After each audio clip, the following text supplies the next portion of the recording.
galera, professor Arthur Damasceno na área, voltamos e agora a nossa conversa é sobre a nossa segurança pública. Artigo 144 do texto constitucional, dispositivo importantíssimo para você que se prepara para concursos da segurança pública, né?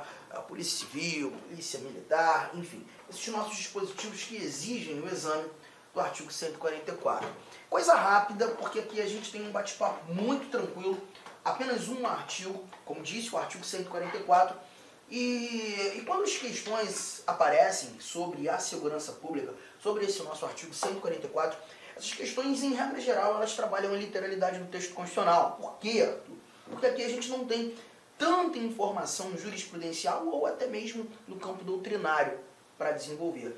É um dispositivo mais fácil de se desenvolver. Vamos lá. Artigo 144, na telinha, faz a leitura comigo. Caput diz: a segurança pública é dever do Estado, direito e responsabilidade de todos, é exercida para a preservação da ordem pública e da incolumidade das pessoas e do patrimônio, através dos seguintes órgãos. E aí nós temos os nossos órgãos de segurança pública: Polícia Federal, Polícia Rodoviária Federal, Polícia Ferroviária Federal, as polícias civis, as polícias militares, corpos de bombeiros militares e as polícias penais, federal, estaduais e distrital. Este último inciso, inclusive, uma inserção oriunda da emenda constitucional 104 de 2019, né, que elevou ali os agentes penitenciários como policiais penais, passou a ser considerado um órgão de segurança pública descrito, previsto aqui na nossa lista de órgãos do 144. Importante é lembrar também de um detalhe, né? A gente vê nesse caput, estamos tratando a segurança pública como um dever do Estado, como uma obrigação do Estado, todavia, uma responsabilidade de todo mundo. A responsabilidade é minha, tua, o direito é meu, teu, nosso, responsabilidade, direito de todos, mas uma obrigação do Estado, tá? Então, toma cuidado, tem questão que muitas vezes modifica isso aqui, dizendo que é um dever de todos, ou até mesmo trabalhando ser a responsabilidade de todos, isso acaba te fazendo achar que está errado. Não, a responsabilidade é de todo mundo, o direito também é de todos. Todavia, a obrigação, o dever de prestar a segurança pública é um dever do Estado. E mais um detalhe, quando nós olhamos para a segurança pública, é muito importante enxerguemos aqui um direito social. Tá? É um direito social, inclusive quando determinado ser dever do Estado. Uma obrigação do Estado, a ideia do fazer, a ideia do exercer prestações positivas. E aí a gente lembra daquela conversa, lá no início de tudo, quando ainda desenvolvendo a teoria a teoria geral dos direitos fundamentais, quando analisando em especial as gerações dos direitos fundamentais, as dimensões, direitos de primeira dimensão, segunda dimensão, terceira dimensão, ter a segurança pública como um direito de segunda dimensão, um direito que exige prestações positivas do Estado. A ideia do agir, ações afirmativas, políticas públicas exercidas no âmbito da segurança pública. A segurança é um direito social. E a segurança é citada no artigo 6º da nossa Constituição, aquele dispositivo que traz os direitos sociais em espécie, legal? E aqui, conforme vimos, nós temos também os órgãos de segurança pública. Eu vou parar um pouquinho só para fazer uma anotação nessa nossa tela sobre esses órgãos de segurança pública. Lembrar que você vai ter aqueles órgãos que exercem atividade de polícia preventiva, aqueles órgãos que exercem atividade de polícia judiciária, ou chamar também de polícia administrativa, né? Ou até mesmo atividade de polícia ostensiva. Tá? A ideia é ter a polícia preventiva, ou órgãos de segurança pública que exercem atividade de polícia preventiva, é evidenciar nesse momento que são aqueles órgãos de segurança pública que atuam na prevenção, que atuam buscando evitar com que o crime que aconteça, né? E de uma forma ostensiva, no âmbito estadual, nós encontramos as polícias militares. As polícias militares, nas rodovias federais, nós temos as polícias, ou a Polícia Rodoviária Federal, nas ferrovias federais, nós temos a Polícia Ferroviária Federal. Legal? Mas lembrar que Quando a PM, em âmbito estadual, né, em caráter regional, não consegue exercer a prevenção do crime, ou não evita, né, nós já temos uma atividade da Polícia Civil, que vai exercer atividade de polícia judiciária, né? Agora não mais na prevenção, mas na apuração, na investigação, na autuação daquele pretenso autor do crime, assim como quando olhando competências de polícia judiciária da União, nós já teremos a Polícia Federal, competente para fazer a investigação, a apuração.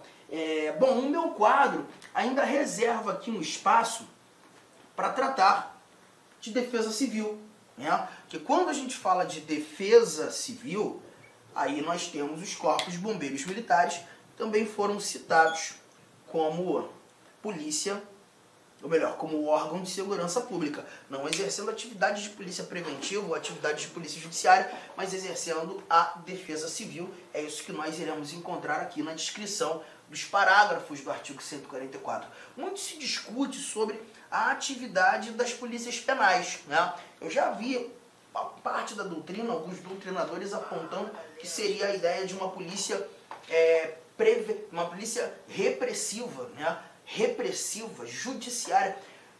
Não concordo e me apoio àquela parte da doutrina que entende como polícia administrativa, polícia preventiva, porque a ideia é exercer a atividade de prevenção, né, nos presídios, nos estabelecimentos prisionais, prevenir com que novos crimes, ou que outros crimes, ou que crimes ocorram. Então a ideia é de prevenção. Naquele momento a polícia penal não exerce atividade de polícia judiciária, não exerce investigação, não exerce autuação, exerce nada mais, nada menos do que prevenção, ordem.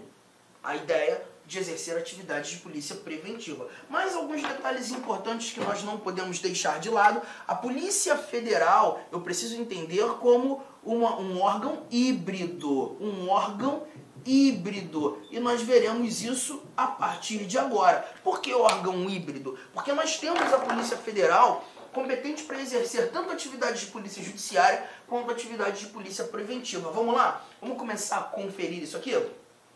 Bom, antes de qualquer coisa, eu preciso que vocês anotem tudo isso que está no quadro. Guardou, tá? Porque agora a gente começa a discutir os nossos parágrafos. Vamos ao parágrafo 1º do artigo 144, que nos mostra o seguinte. Vamos lá? A Polícia Federal, instituída por lei como órgão permanente, organizado e mantido pela União, estruturado em carreira, destina-se... Inciso 1º, olha o que temos aqui, ó. Prevenir e reprimir o tráfico ilícito de entorpecentes e drogas afins, o contrabando... Não, já estou no inciso 2º, né? Desculpa. O segundo já estava até aqui lendo. Inciso 1º, deixa eu começar por esse primeiro aqui, ó. Vamos lá. Apurar infrações penais contra a ordem política e social ou em detrimento de bens, serviços e interesses da União ou de suas entidades autárquicas, empresas públicas, assim como outras infrações cuja prática tenha repercussão interestadual ou internacional e exige uma repressão uniforme, segundo se dispuser a lei. Gente, cuidado com isso aqui. Quando eu leio apurar infrações penais contra a ordem política e social, nós estamos levando em consideração os crimes contra a ordem política e social. A título de curiosidade, eu muitas vezes gosto de estabelecer gatilhos, de lembranças, algumas coisas que o cenário fático nos apresentou e eu posso ter como orientador, inclusive para resolver uma questão, lembrar de algumas coisas numa questão. Não sei se vocês lembram de um episódio em que o Supremo Tribunal Federal determinou a prisão do deputado federal Daniel Silveira, né? À época deputado federal, ainda é deputado federal, e vimos o Supremo determinando essa prisão. Muito se discutiu na mídia, muitos juristas discutindo a prisão do Daniel Silveira, que não estava amparada pela Constituição, levando-se em consideração ser ele deputado, e regras de imunidade formal e até mesmo de imunidade material não foram asseguradas naquele contexto. Não vou entrar nesse mérito aqui, só vou dizer que quando daquela prisão, o que pautava, os tipos penais que pautavam todo aquele ambiente, né, os crimes que foram ali anotados como a autuação do Daniel Silveira, foram crimes apresentados na lei contra a ordem política e social. A lei 7.170 ou 190 de 1983. Agora de cabeça eu não me lembro se 190 ou 170, mas um desses dois valores aí. E é justamente uma lei que apresenta pra gente as condutas que configuram crimes contra a ordem política e social, a apuração e competência da Polícia Federal. A gente acabou de ler.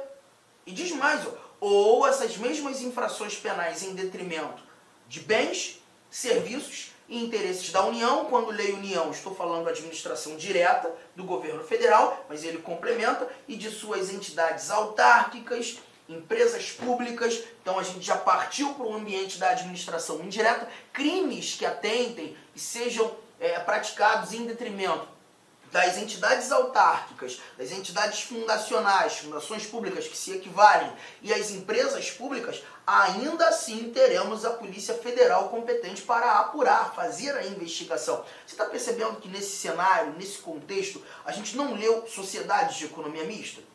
E eu preciso que você guarde isso, gente. As sociedades de economia mista, quando de crimes praticados em detrimento delas, em prejuízo delas, sociedades de economia mista, entidades da administração indireta do governo federal. Você não tem competência da Polícia Federal para investigar, hein, gente? Anote isso aí. As sociedades de economia mista nos afastam da PF. Arthur, se não vai ser Polícia Federal fazendo essa investigação, essa apuração, essa competência passa a ser de quem? Da Polícia Civil, daquele determinado estado. A gente vai lembrar e entender isso daqui a pouquinho, que as atividades da Polícia Civil, elas serão praticadas por residualidade. Aquilo que não foi determinado para a PF passou a ser da Polícia Civil. Tranquilo, gente? Então, apurar as infrações penais contra a ordem política e social, ou em detrimento de bens, serviços, interesses da União, ou de suas entidades autárquicas e empresas públicas, assim como outras infrações cuja prática tenha repercussão interestadual ou internacional. Um detalhe importante, porque se você está falando que essa repercussão é interestadual, ou seja, ultrapassa a configuração de um estado só, aí já tem que ser Polícia Federal ou internacional, mas aquelas que exijam uma repressão uniforme, ou seja, eu não tenho aqui a possibilidade de verificar a Polícia Civil do Mato Grosso agindo de um jeito, a Polícia Civil de Goiás agindo de outro jeito, a Polícia Civil de São Paulo agindo de um terceiro jeito e a Polícia Civil do Rio de Janeiro de um quarto. Não. Quando há necessidade daquela repressão uniforme, de uma atividade uniforme praticada pelo órgão de segurança pública e que seja crimes de repercussão interestadual, aí a gente já afasta das mãos da Polícia Civil ou das polícias civis. Aqui a gente já tem uma atividade de Polícia Federal. Tamo junto? Tranquilidade? Tá? Então fique esperto. Outro detalhe importante: contravenções penais. Contravenções penais não serão atividade da PF.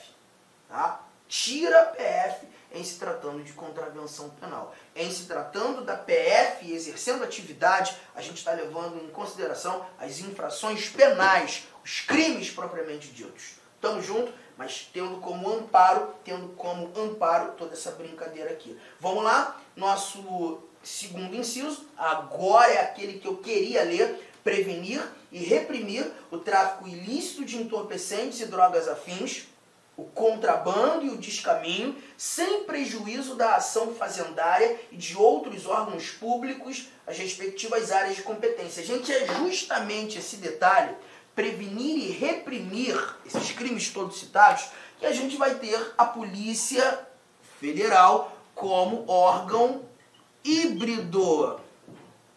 Porque a gente está percebendo nesse momento que, quando atuando na prevenção, exerce atividades de polícia preventiva. Quando atuando na repressão, exerce atividade de polícia judiciária. A Polícia Federal é um órgão de segurança pública híbrido, que exerce as duas atividades. Não dá para dizer ser a Polícia Federal apenas um órgão de segurança pública que exerce atividades de polícia judiciária ou que exerce atividades de polícia preventiva. Exerce os dois.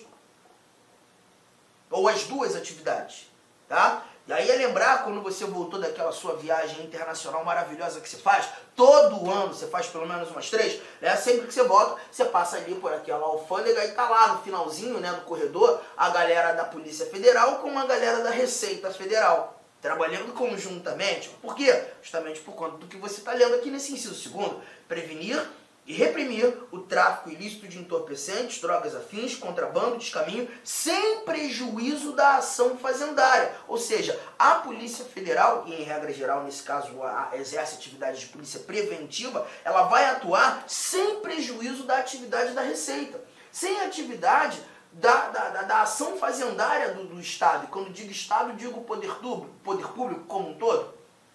Tranquilo? Beleza? Então guarda isso, hein, gente? E temos mais. Terceiro inciso, olha aqui.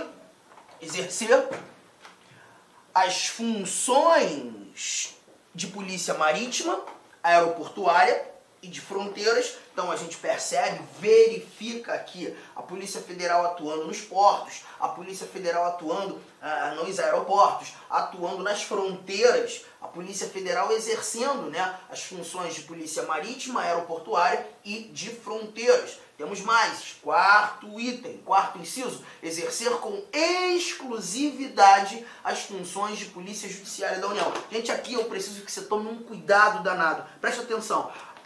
A Polícia Federal exerce com exclusividade as funções de polícia judiciária da União.